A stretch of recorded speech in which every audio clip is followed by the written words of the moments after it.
Hello and welcome to Horror Girl's Nightmare Emporium. This is Horror Girl Donna. Today we're looking at places that shouldn't be there. Are they evidence we live inside a glitchy simulation? Or perhaps it's something more sinister? Either way, no one knows, but they're scary as hell. Join me as people share their unexplained experiences of being in a place that shouldn't exist. Don't forget to subscribe, comment, for a chance to win some neat Horror Girl prizes. I'm sure there's a perfectly non-scary reason this place exists. 20-some-odd years ago, I took my kids and parents on a driving trip through the eastern coast of Canada. My dad, who was currently driving, decided to take this shortcut off the main highway down a dirt road. About 5 minutes down this road, things got eerily quiet. We should be able to hear birds, the trees rustling, and cicadas, yet nothing. It was too quiet. Dad starts slowing down. I am busy looking at the map. I know where we turned off and there was no designated road on our map. I'm worried that I can't find it. I look up from the map as I have realized that nobody is talking. Everyone is looking out their windows. There are little stick people and stick designs hanging from the trees. Some are just shapes and others are more intricately made.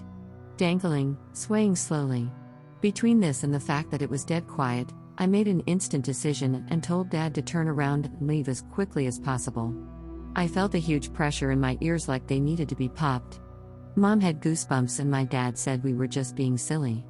He obliged and got us out of there. Spooky Ghost Store is the name of my new band. A music store seemed to just show up in my town. I'd lived here for 3 years and never saw it. I went in, and the guy had one bass guitar in the store. Me, being a bassist, played it and fell in love. Bought it, and then the next week when I was in town, the store was totally empty and looked like it hasn't been open in a long time. Got a new bass out of it though, so I'm cool with it being a spooky ghost store. The Spooky Cave. Near my hometown, there was a hiking trail that people went to very infrequently. It was along the side of the Niagara Escarpment, so it had some climbable cliffs and some very shallow caves that you could crawl around on. I went with some friends when I was 19-20 and we were crawling around and found a cave that went pretty deep. We had never been in there or seen it before. So we pushed forward and decided to check it out even though we had no flashlights, and this was when cell phones didn't really have a flashlight function. We stepped into the cave and it was easily 20 to 30 degrees cooler than outside.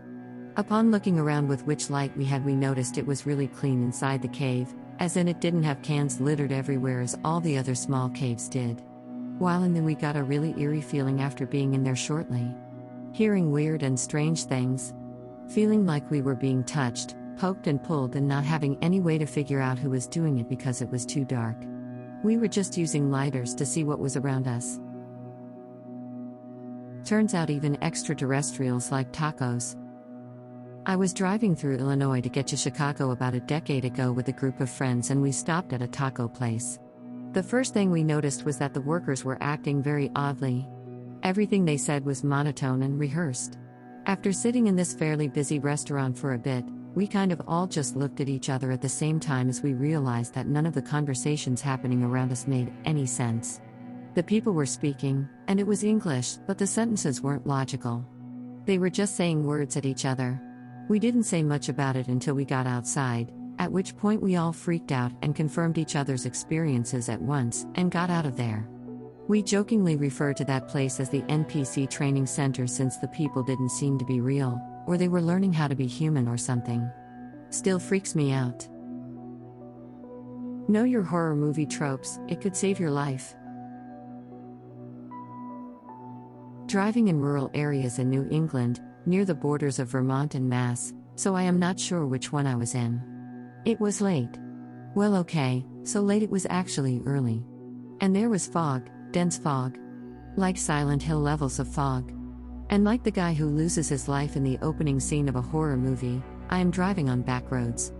First, my headlight is just up and goes out, cannot use high beams because of fog. I am in the middle of nowhere, I haven't seen a house or town in a long time. The car starts making noise, check engine light comes on. So I pull over, nothing much around the field and fog and dark. I gamely look at the engine. I can fix electronics, not engines. I tighten all the things I know, the car now won't start. So I am in the dark, in the middle of nowhere, on the side of the road. Because of the natural rules of how things work, my cell phone has no service as well. It is like one big cliché.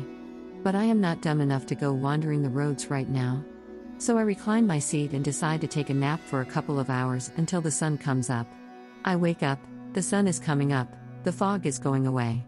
And I am on the main street of a tiny town, parked in front of what looks like the Bates Motel house. Houses everywhere. It was the creepiest feeling. I was sure I was off in the woods. There was not a light on in any house all night. There was a service station 50 yards up the road. I walked up to it, talked to the guy, who looked perfectly normal. He walked over to look at the car, asked me to try to start it. And it did. Turned over right away. And both headlights were working. I drove on, never got the name of the little village, and I couldn't find it on a map. I always felt like I was in this big setup for a horror movie that just didn't pan out. Maybe he did get raptured. My good friend and I decided to take a trip up to the North Shore of Mass one spring and arrived at our motel late, around 11 p.m. We were both all keyed up from driving for 8 hours and too much caffeine, so as soon as we checked in, we left the motel to find the closest beach. We found a little town beach a few towns over and put our bare feet in the ocean, took a walk on the shoreline, took a bunch of pics, and just goofed around. The streets surrounding the shoreline were residential and all oddly still and quiet. As we were hanging at the beach for about an hour, we noticed this really thick fog rolling in. The beach had those older streetlights with yellowish/orangish bulbs, and it created this eerie effect. Everything had a kind of otherworldly golden glow. At that point, we started noticing what a weird visual effect the fog was having and started taking pics to capture it. The fog was so thick that with a camera flash we could see these seemingly huge drops of mist/water vapor hanging in the air. The fog was insulating and our voices seemed to carry only a foot or two before being absorbed by the mist. Suddenly we see blue and red flashing lights, which were startlingly close before we noticed them. We got freaked out and started running back to our car and just took off. Although the beach was closed after dark, we probably wouldn't have gotten in any trouble, but our adrenaline was already kind of pumping because of the surroundings. So then we are on the road, of course, no cops are following us or anything, but we just want to get back to the motel at this point. It was supposed to be like a 10 to 12 minute drive away. We are joking around about how weird the night has been and following the GPS when all of a sudden we realized that we were driving on an interchange we had just driven. I remember that the GPS said we were supposed to follow signs for 1N. So we take the exit and stop talking and pay more attention to our surroundings. The fog is so thick that we can barely see 30 feet in front of us. We take the exit for 1N, take a few turns as directed by the GPS, and suddenly we are back on a highway or highway exchange again, the same exact one we had just been on 4 to 5 minutes earlier. The same sign pointing out the exit for 1N sat in front of us. We flip on our flashers and slow down to about 15 miles per hour and take the same exit once again.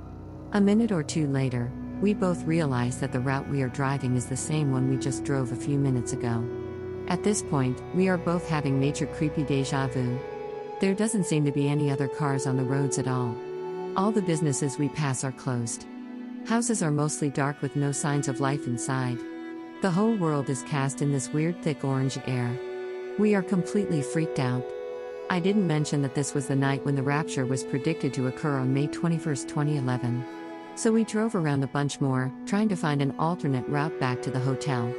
I swear we went through the same on-ramp/off-ramp we had earlier 2 or 3 more times. Somehow we made it back to the motel, approaching from the opposite direction we should have, at 3:30 a.m. We had gotten lost for 3 hours in this string of identical, small, sleepy towns on the coastline north of Boston. Either that, or we crossed into a parallel universe for a few hours and eventually seamlessly resurfaced in our usual reality. This guy drove through a David Lynch film.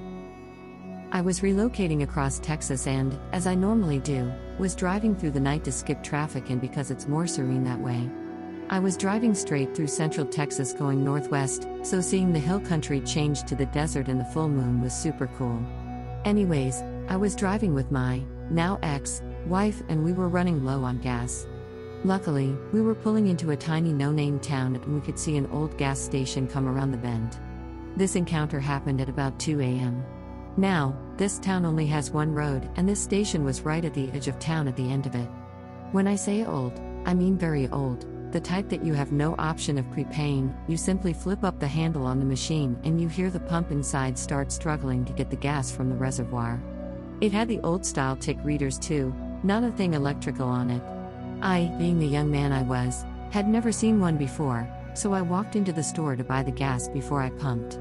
The store only had one light in the far back on, and I almost thought it was closed since it was barely brighter inside than it was out in the moonlight. Upon entering, I saw the place was deserted, no customers, no workers, nothing. However, there was an odd tune playing on someone's radio that I couldn't place. An old-sounding, upbeat piano piece was playing somewhere around the corner inside, and I heard shuffling once I walked closer to the source. This place made me feel scared. Not the "whoa, this is creepy" scared, but the "all hairs are on end, something is seriously wrong here, but I can't figure it out" scared. As I turned the corner, I saw a young man standing next to a large radio and dancing. His dancing, though, was extremely off-putting and seriously didn't match the tune at all. Though the radio was cranking out what sounded like ragtime, this guy was running his hands up and down his body with his eyes closed in what looked like bliss. He was going far slower than the music and definitely wasn't on tempo. For some reason, I couldn't speak. I couldn't even move. I was in a trance as every part of me screamed to turn and leave. Finally, I said, "Excuse me, I just need some gas." The guy kept dancing. I filled up, told my wife about the weird scene in there, and turned off the pump to kill the horrible grinding noise from the interior pump fighting against gravity to get the gas up. Weird thing is, when we were leaving, I looked back in the window and the guy was still standing there behind the counter.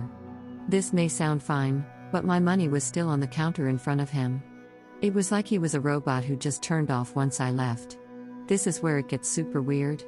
A couple of months later, I was driving back to San Antonio to visit family, and we figured we'd stop at that old gas station to see it in the daytime since it had become somewhat of a running joke between us. We pulled into this tiny town, and the thing was gone. The lot it sat on at the end of the road wasn't even there. It was just grass. No rubble, no old pump, no lighting, nothing. It was like somebody picked it up and moved it. It looked like nothing had been there for years. Still get freaked out thinking about it. Just so much milk. When I was about 12, my mom and I were traveling cross-country to move. We were staying the night in Missouri, at a typical roadside hotel next to a chain diner, so we went in for dinner. It was packed, despite us being one of only a couple of guests at the hotel, so we sat up at the bar. We noticed something weird after a few seconds. Every single person had a glass of milk in front of them. Even the dudes around the bar. Nothing else, just a tall glass of milk. Someone opened the fridge under the center bar and we saw just gallons of milk. The bartender took our dinner orders and bought each of us a glass of milk without us asking for anything to drink. It was so weird. My mom told me not to drink it. On our way back to our room, my mom stopped at the front desk and asked the woman working there, half jokingly and half concerned, why everyone drinks so much milk in this town. The woman said she had no idea what she was talking about and we just moved on. When we were putting our leftovers in the mini fridge up in our room, there were like 10 mini cartons of milk. No brand, just the word milk in black lettering. It was a weird place and I've never been able to figure it out. Nothing to see here, move along. Many years ago, I and two of my best friends decided to go for a day of mountain biking at Snowshoe in southern West Virginia. Now, this was way before the days of GPS, so we were kinda doing this by some half-remembered directions and an old map. The point is we got very lost. Sometime along the way, we ended up in this very tiny little town and we figured we would ask for directions. It appeared to be absolutely deserted. I'm talking not a single person to be seen anywhere. We parked the truck and split up looking for anyone we could find. This was at around 9 to 10 a.m., so not exactly early, mind you. We went into the post office, but nobody. We went into the only bar in town, which was unlocked, unattended with music playing, but not a single person present. We went business to business to business and walked the streets, and after about 25 minutes finally found one old guy who just seemed to appear out of nowhere in the middle of town walking alone. The first question we asked him wasn't even for directions.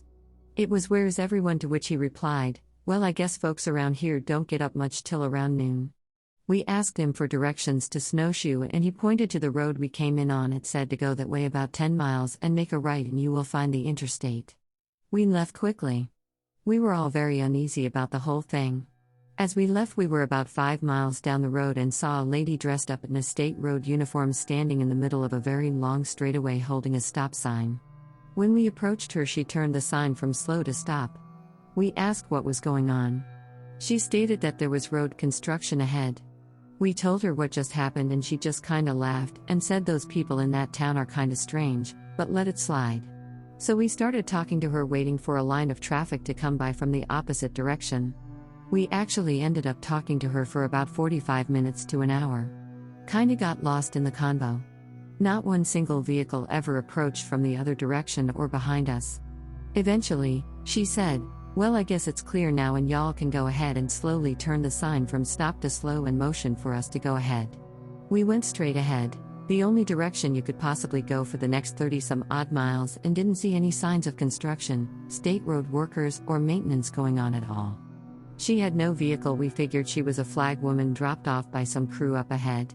After the encounter with the town and this woman, we had enough and called it quits. We turned on the interstate as soon as we found it and headed north and home. Every single one of us still remembers this whole encounter in vivid detail to this day. I asked my friend about it actually about 3 months ago at his wedding, and it still freaks him out to no end.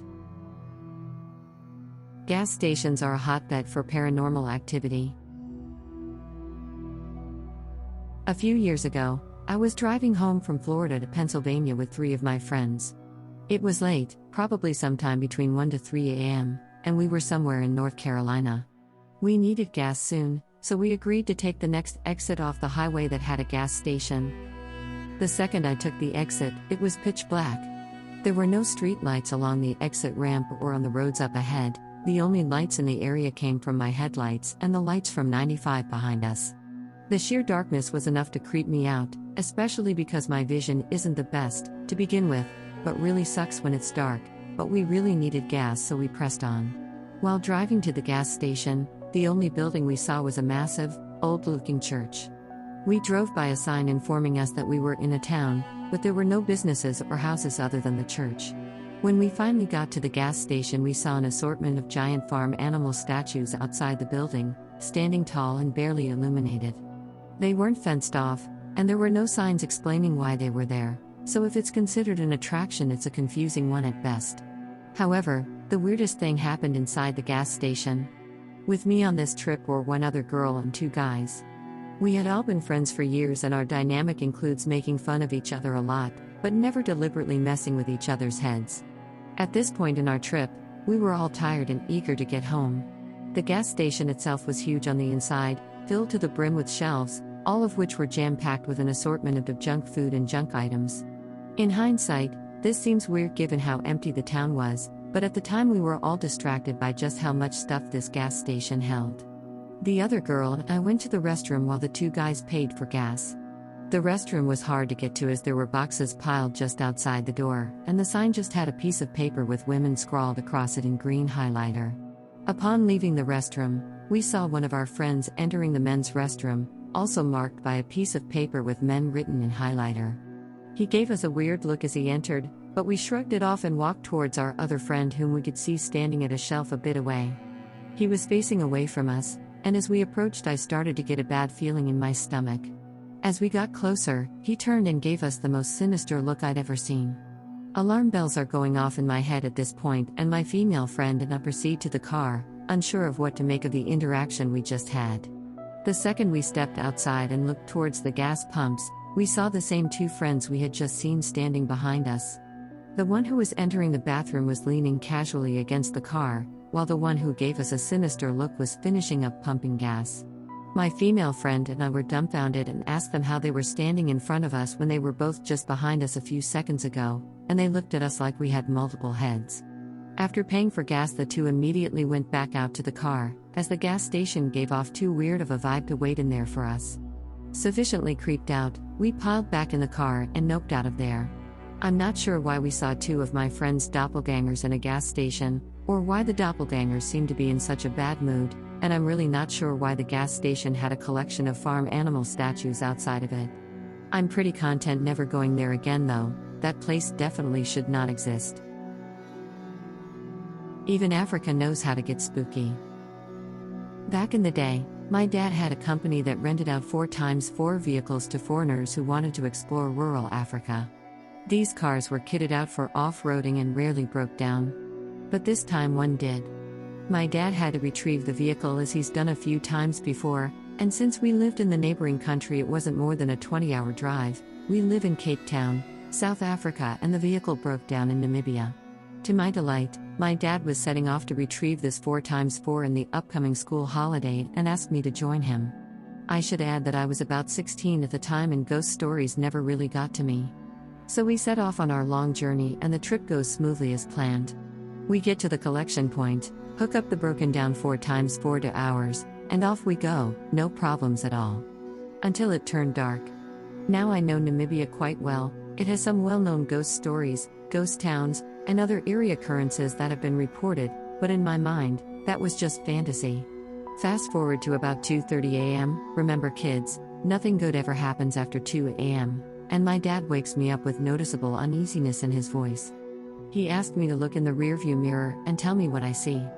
I looked in the mirror and noticed two dim headlights almost on our rear bumper that appear to be bouncing around a bit. My dad told me he wanted to make sure I see it too, and it isn't just his tired eyes playing tricks on him. I looked around and the area we were in was terrifying, to say the least. We were surrounded by hills, but because of the lack of light, it was just pure blackness against the night sky, covered in leafless trees with pointy sharp branches all over. I asked my dad where we were and he simply said that he doesn't know. He's just been following the GPS and asked me to look if there were any towns near. There wasn't, not for more than 300 kilometers. He pointed back at the mirror and said, "Look." He then proceeded to shift over the center of the road to the other lane and the lights followed suit without hesitation as if they were tied to us. I asked my dad what it was and he said that he thinks it's a truck. Now that in itself is not totally uncommon on these long cross-country roads, but something about this just seemed off.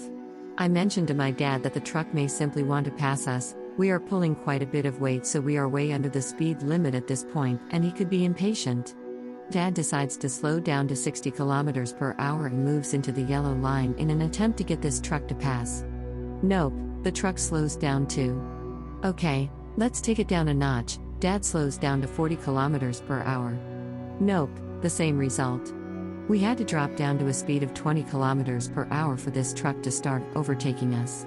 And then it did. We heard a groan and the grinding of gears and what seemed like an eternity till this truck started pulling up next to us. Now keep in mind these are quite windy roads with hills, so overtaking isn't recommended, especially not that slow, but this truck took its sweet time until it was right next to us. It was one of those car hauling trucks that have 2 levels that it can carry cars on. It had chains all over the sides that were slowly clinging and clanging through the night. The back of the truck where the cars get loaded appeared bent out of shape and the metal was rusted and held together by pieces of wood, and loose torn pieces of fabric were blowing in the wind. I was terrified. I shifted my attention to the cabin, black as the sky that night and no driver in sight. I'm not making this up, we saw nobody. The truck pulled in front of us with a groan and it didn't seem like it could speed up anymore. Now we were behind this terrifying mess of a vehicle and my dad started getting impatient. We started overtaking the truck and checked again for life inside the cabin as we passed. Nothing. Once we were in front of the truck I noticed the headlights getting ever dimmer and dimmer, and when we picked up speed so did it. The lights kept dimming until there was but a spark left. This is where I got convinced something supernatural was going on. We were driving on a hillside and a bend was coming up, not a tight one, but if missed one would go straight off the road and down the hill as there were no barriers. We go around the bend slowly, considering our heavy load, and the truck just goes straight without hesitation. We both saw it drive straight off the road and down the hill, where at the bottom it finally got to a stop and all the lights died. We stopped at a rest stop for the night and head back there that morning to have a look if anyone was hurt or if the truck was there. It wasn't, and there were no tracks or broken bushes where we saw it go off the road. This is why we need better electric cars. I was driving from Dallas to Tuscaloosa. I left at midnight and drove straight through the night with 2 friends, passed out sleeping. It was probably 4 a.m. and I had a 1/4 tank of gas, which translates to about 100 miles. I see that the nearest town is about 90 miles, so I'm pretty worried about making it. Before I hit that town, I ran into a tiny town that wasn't on the map. A few houses, a gas station, a convenience store, and that was about it. I walk into the gas station and hand the guy $50 so I can fill up. He was a really tall, skinny guy. Like skin wrapped around bones level skinny. Probably 6'5" at least. And he just had this eerie look about him. He looks at me, leans over the counter, scans the outside, and looks back at me. He hands me my $50 back and a hat and says, "Look, you look like a nice young fella. You don't want to be out here at this time of night looking like that. Put the hat on, get to your car quickly, and get gas at the next town." I was super confused and just said I don't have enough gas to get there, that's why I'm here. I didn't even know this place existed. He responds, "It doesn't. Here, there are 2 gallons left in this can. Just drive another 15 to 20 miles out and use those 2 gallons. But please, you need to move now." At that point, I stopped questioning him and left. On my return trip, it was daytime. So I wanted to stop back in and return the can with 2 gallons in it. But wouldn't you know? Couldn't find the little town again. It's like it disappeared over the weekend. To this day, I refuse to stop in small towns that aren't on the map. I have no idea what that gas station employee was trying to save me from, but he pushed me out of there with some urgency and even gave me free gas to do so. This is how Skynet gets you before the robot uprising. So, my best friend and I are driving from Texas to Kansas City. We wanted to pick up some tacos for a friend in KC on the way back, so we wanted to find the closest taco shop to KC. Google Maps says there is one on the way, just like 2 hours away from home. Score, right? Wrong. When we get close, it is near 2 a.m. We have been driving all day. We are tired. Google Maps tells us to get off the highway, so we do. It drives us through a small town with Christmas lights and banners hanging, street lights on, and everything holiday levels of cheer. Apparently, the place isn't in the town, which is unfortunate, but hey, fast food Tex-Mex. We keep driving, the roads get dodgier and dodgier until Google Maps have us turn down a literal dirt road. Another mile or so in, and Google Maps calmly says, "You have arrived at the destination." We are surrounded by trees on all sides. It is pitch black. It is getting foggier by the second. I turn the car around and get out of there. We can't cancel the Google navigation, but instead of saying rerouting, that cold robot voice just keeps repeating. Turn back. Turn back. Turn back. I have to figure out how to get back on the highway, and it is made all the harder by the sudden shutdown of the town. The lights are gone. The buildings are closed down and run down. Everything that had been alive 10 minutes ago was rubble and regret. My friend is losing it, thinking we have entered Silent Hill. I am furiously driving, watching blankets of fog roll in behind us at every intersection.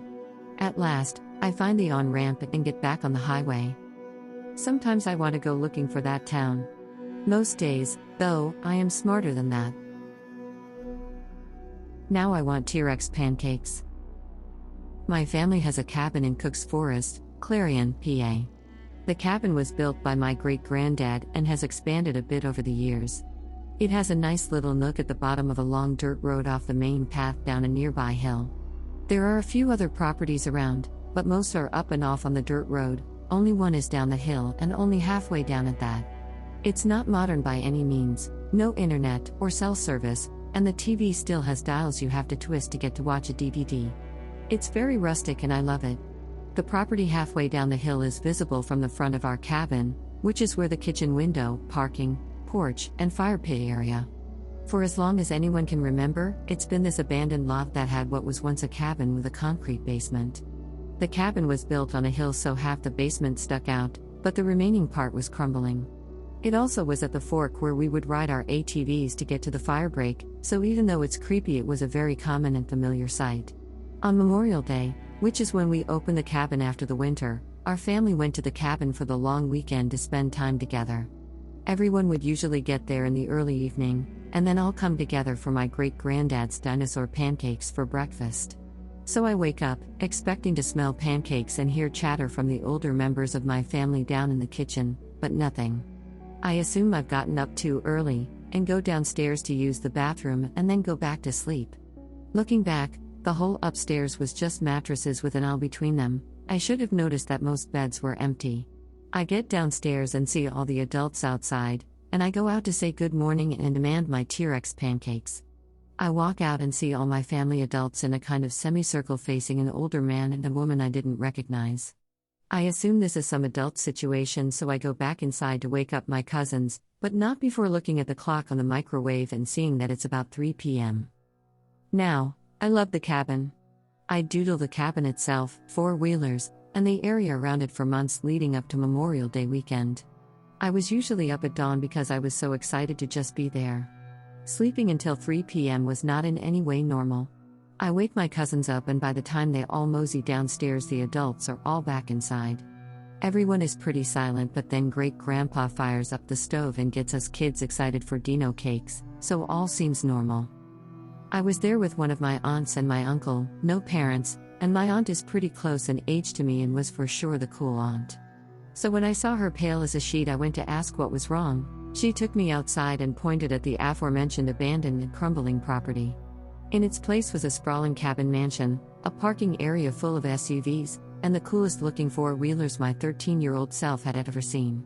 Aunt tells me that the owners had come to say hi, the couple I saw earlier, and invited us over to hang out with their nieces and nephews, as they were having a Memorial Day get-together just like us. Me, having zero thought besides awesome four-wheelers, almost ran to the house, but my aunt caught me and rather forcefully reminded me of my Ditto cakes.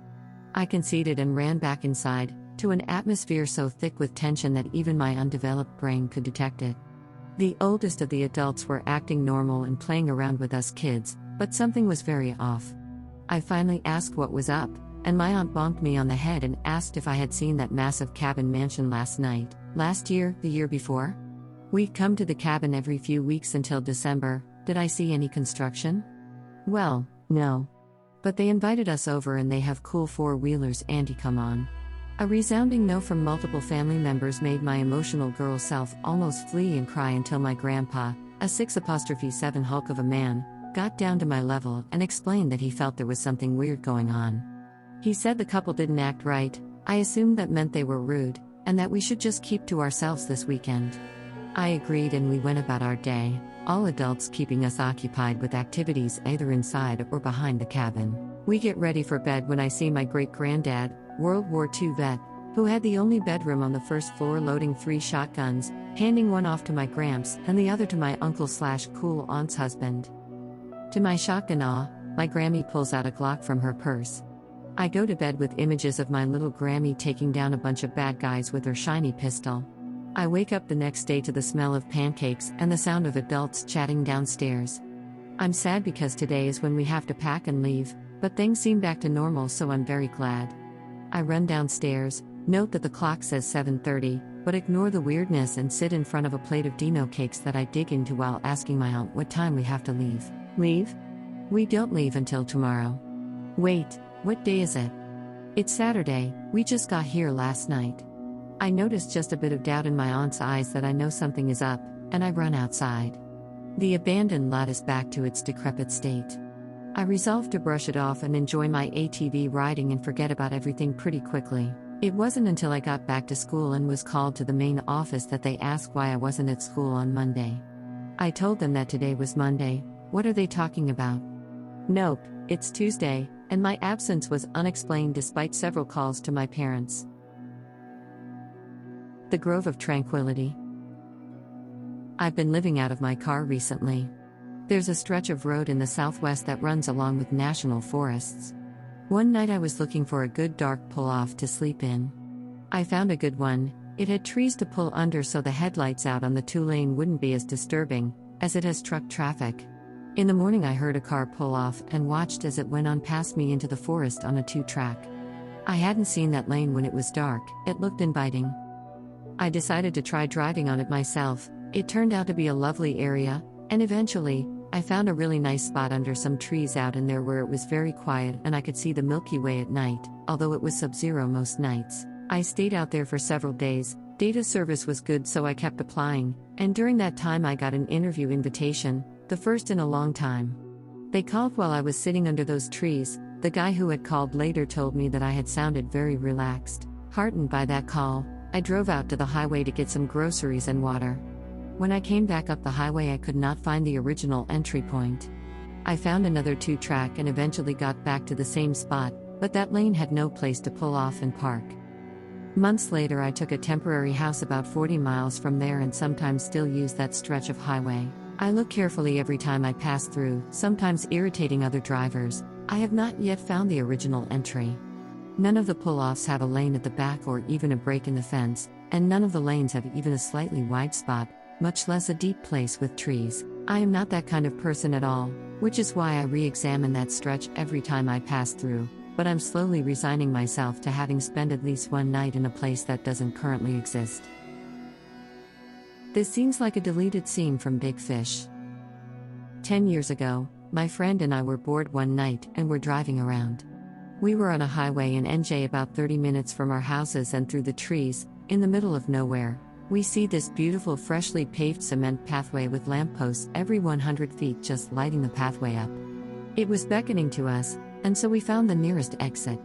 We drove around for a while through the darkness until the road came to a dead end and the path began. We got out and started walking on this path through the trees and these beautiful wide open fields until eventually, it ends at a little small town after a couple of miles. At this point, it's like 2 a.m. and in a small town like this nothing should be open except for this pizzeria. Which is odd, so we go in. It is empty except for the older gentleman behind the counter. We order and start eating, then another older customer walks in. The gentleman behind the counter and this customer do a double take at each other and then smile. Both of them run around the counter and embrace. Mario. Stefano. What has it been 40 years? They talk the whole time about their childhood and growing up back in Italy. We think, what are the chances we would be here? At this moment, seeing friends reunited after 40 years, just plain odd. My friend and I finish up and we head back down the brightly lit path and back to the car and call it a night. Ever since that night, my friend and I tried to find that brightly lit path, but to no avail. We haven't seen it since from the highway or driving down that road. In the small town, the pizzeria is there, but it closes at 10 p.m., so no explanation of why it would be open at 2 a.m. Just plain odd and something we never could explain, experiencing an unlikely moment to watch friends be reunited after 40 years. Got some real Jonestown vibes. Near where I live there is a little town called Ridgeview Park. My friend was talking to a new girl, and we were scoping out where she lived so he wouldn't get lost on his upcoming date when we took a wrong turn. After a slight decline, the road sharply rose until we crossed some train tracks and were met with a fence about 20 feet tall made from wood pillars about the size of telephone poles. There was a gate that was open, so we drove in. Once inside, there is a single loop that winds through the whole complex. Only wide enough for one car. One way in, one way out. In the middle sits a large dome/church. The houses that surround it are all square 2-story homes painted brightly in strange colors. There is a drained community pool off to one side with grass growing in the basin. Lined up along the very back of the loop are 50 to 70 single-car garage doors, all right next to each other. No house appears to have its own. It was strangely quiet, and as we drove past the homes, residents would step outside and watch us.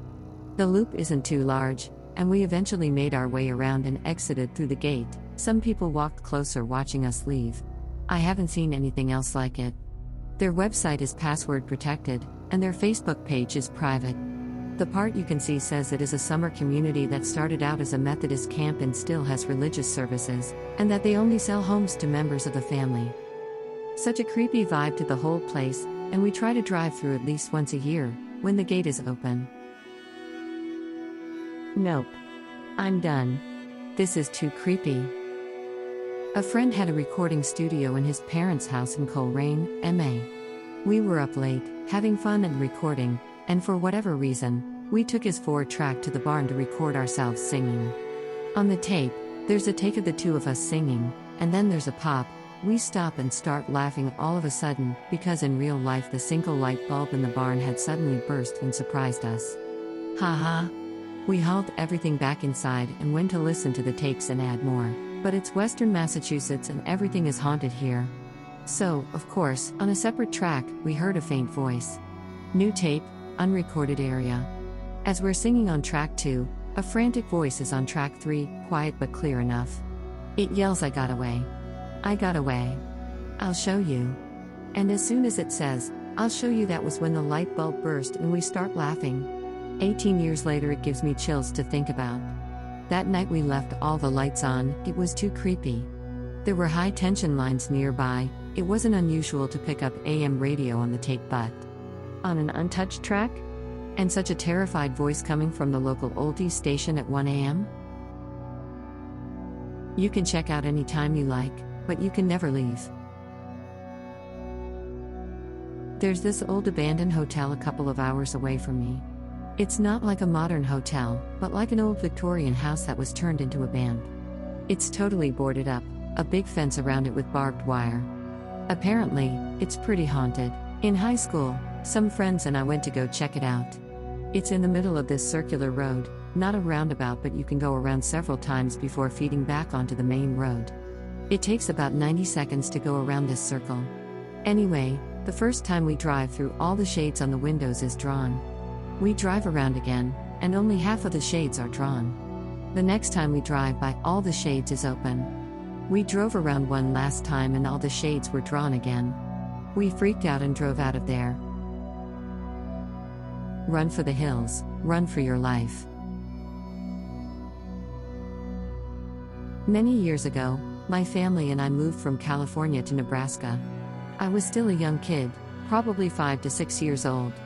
We were driving through Nevada and shortly after Las Vegas, and we needed to stop and fuel up.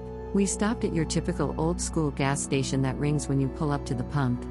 I don't remember it that well, but my dad told me it looked normal. He got out to stretch while my mom went inside to pay for gas. My mom said that when she walked in, the gas station had quite a few people inside, despite us being the only car there. When she walked up to the counter to pay for gas, everyone turned to her and the lights went out.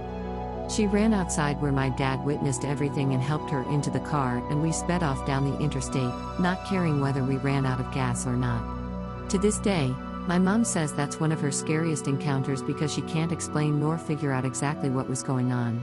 And yes, we found a better gas station down the road and made it to Nebraska. Maybe it was Pumpkin Hill? When my brother and I were 10 and 12 respectively, our family went on a hike through the cemetery and into the woods not far from our house. My brothers and I would explore these woods every day. Even camped in them before. We knew it like the back of our hands. Anyway, as the family hit our usual spot by the creek halfway through the hike, my brother and I said we would be back in a few. We wanted to wander off further up the creek. So we did. We came across a very large hill we had never seen before. It was littered with what looked like all of someone's worldly possessions. As if they turned a house upside down, shook out the contents, took the house, and left. There were tons of painted X's on the trees showing someone intended to cut them down at some point. We poked around for a few when we thought we heard our mom hollering at us. So we turned tail and walked maybe 20 feet back down the hill to where our parents were. The entire encounter was maybe 45 minutes long. On our end, as soon as our mom saw us, we got the scolding of a lifetime. We had actually been gone for almost 4 hours. She never saw us walk up to any hill and remembered seeing us meandering down the straight path by the creek, not turning up a hill that was 20 feet away. My mom, dad, and our other brother combed the woods for over 4 hours screaming our names, and couldn't find the hide or tail of us. We pleaded our case and even tried showing her the hill. Surely she was messing with us. So we stomped up to the turnoff for the hill and it was gone. Nowhere to be seen. For years we explored the woods determined to find that hill. We covered miles and miles of off-path woods. As we got older we mapped it out. To this day the hill does not exist. We never found it again. Never found the weird furniture, toys, clothes, and other household items that were scattered across the hill. And never met anyone in the area that had a clue about the hill. We probably just wandered way further than we meant to, but I always found it weird that we never found the hill again. But what is buffer night? This story takes place in the mid-90s, a time before widely used cell phones and GPS. My two best friends and I, freshly able to drive, decided we would head out on a Saturday to a water park in southern Missouri, about a 3-hour drive from our hometown in northwest Arkansas. We had never been before and just used road maps to get there. We had a pretty fantastic time, but as the sun started to reach the tree line, we thought we ought to head home. It was about 7 o'clock and we missed a turn, but my friend Paul, who was navigating, said not to worry, another turn was coming up that would get us there just as fast. The next turn took us from detoured to completely lost. By 8 o'clock we are on a road that seemed to be lacking in informative road signs and zero lights. We finally see a gas station and are relieved to get some directions as well as some gas. My one friend and I go inside while my other friend pumps the gas. We come inside and a very friendly old man in his early 60s gives us a very large grin and says, "Well, hello there." It was a very foghorn leghorn Equus. He looked like he was from the country but very pleasant. We explained that we were needing gas and wanted to fill up. He explained that he was about to shut down for the night but would be happy to oblige us. He then said something I'll never forget: "You have to make haste though. Tonight is buffer night." My friend and I looked at each other and shared an awkward look. We asked him if he could point out our location on the road map. While he was finding it, two people entered the shop from the back and called out for the old man.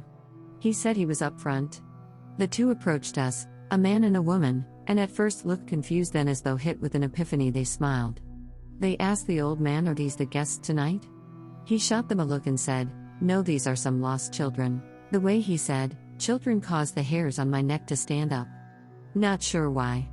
They looked at us and said, "The three of you should make haste because tonight is buffer night." Two things scared me right then. The first being, how did they know about my other friend pumping gas out front when they came from the back, and the second being that they repeated the old man verbatim. We clarified the directions to get back on the main highway and paid for the gas without waiting for change. My friend and I booked it out of the gas station to find my other friend already in the passenger seat. When we got into the car, we were nearly airborne from the speed we took off. Before we could say anything, my friend in the passenger seat told us about how 3 men from across the street stood under a tree just watching him. He waved, but they didn't move a muscle. We just drove as fast as we could until we got back to the highway. To this day, I will still have a nightmare every so often about that gas station and what my imagination has twisted buffer night into being. I did promise a milkshake. So back when I was younger, I was kind of a terrible kid. To deal with being just totally unmanageable as well as being a child of 2 narcissists, the decision was made that I would work on a huge ranch deep in the countryside of Arizona. Should be noted, I was a pretty accomplished equestrian rider at this time, so ranching wasn't really out of the realm of what I could do. On cattle drives, it was not unusual to stumble upon houses, encampments, and even whole towns, and also in the middle of nowhere. These all had their own movie-like situations that came out of them, but one, in particular, I will never forget. Here we are on another cattle drive, this time pretty far into it. We have been out in the desert, if I remember correctly, easily 3 or more weeks, when we stumble upon this town in the middle of a canyon that is picture perfect in addition, and lo and behold, there is a diner, like an old totally chromed out East Coast diner. We have not eaten anything really of substance for a while, and the head wrangler promised me a milkshake for my birthday. I was beyond stoked, if not a little weirded out, but honestly, after you spend enough time in the wilderness of the US, nothing really surprises you. So we leave behind some of our mates to watch the cattle, who are resting in the shade after getting over this rocky wash, and hike into the canyon to go to the diner. The second we set foot in the diner, the head guy, this older cowboy who is the head of all of us, grabs my arm. This place is packed and everyone is wearing odd clothing like stuff from maybe the 40s or 50s. My head wrangler, T, is a really tough guy who from ranching for his entire life had definitely seen some weird stuff. T grabs my arm, as I am just focused on a milkshake and about to go grab a booth, when I realize everyone is just staring at us and there is a really strange feeling in the air. Now we were used to getting looks all the time for being smelly and dirty, but these people had almost fear and or shock. T and the 2 others with us slowly back out of the diner, dragging me in tow, and we immediately go back to our site and leave without a word. I was so confused I just went along with all of it. To this day, I have no idea what that place was or if we stumbled through a time warp or what, but my wrangler told me later that night when we were away from them that he felt like we had stepped back in time. Like truly stepped back in time, and that place was stuck in some sort of loop, and if we stayed we would get stuck too. T never really spoke a lot, nor was he to be messed with. He also had a mean sweet tooth despite having almost no teeth, so for him to have reacted that way really shook me. I have no idea if what he told me is true, but I will never forget the look of all those people in that immaculate diner. Here come the men in black. When I was small, I went to check out a local graveyard. It's not as weird as it sounds. There was Norman art and scattered human bones. These are neat when you're 10. Anyway, I'm cycling in there and I see like 4 guys in Ordnance Corps gear, walking from grave to grave. Before I had much chance to investigate, 2 soldiers pointed their weapons and told me to leave. So I headed back home and told my mom what I saw. Explosive scares happen every once in a while here in Cary as they find ammo from the Civil War, so me, mom, dad, brother, decided to go drive down. This is only a few minutes after I was there. We turn into the junction and that's all I remember. I wake up in a field next to the graveyard. My head hurts so much. After I realize where I am, I begin yelling out for my family and I hear replies from over by the graveyard. Hopping over the wall, I see my brother lying the wrong way over a bench and my dad coming out from the abandoned church. He says he was sitting against one of the walls. We go over to the car, which is haphazardly in the middle of the car park, and my mom is slumped over the wheel. When we wake her up, she jumps back with a panicked look on her face. She yells at us to get into the car and we speed off. When we get home, we start talking about what happened. Neither my dad, nor my brother, nor do I remember anything past the junction. My mom remembers past that junction. She says she saw something. There was a bright white flash, and there was nothing. It still freaks me out just thinking about it. Honestly, they probably just all decided to move to Canada. There is a town right near me in Pittsburgh, PA, Lincoln Way in Clarendon, PA, where a whole street full of families disappeared overnight back in the 70s. Everything, bills, food, clothes, etc., was left behind, no trace of them to this day. You can go on Google Maps and look it up. The houses are abandoned and almost closed off from the rest of the town. If you enjoyed this video, please like and subscribe. And feel free to leave a comment or email the Horror Girls with suggestions, your own scary experience, original fiction, disconcerting videos, or anything horror related that you would like to share. We'd also love to help promote indie or up-and-coming horror authors by posting a book review or your book trailer. Email us for more info.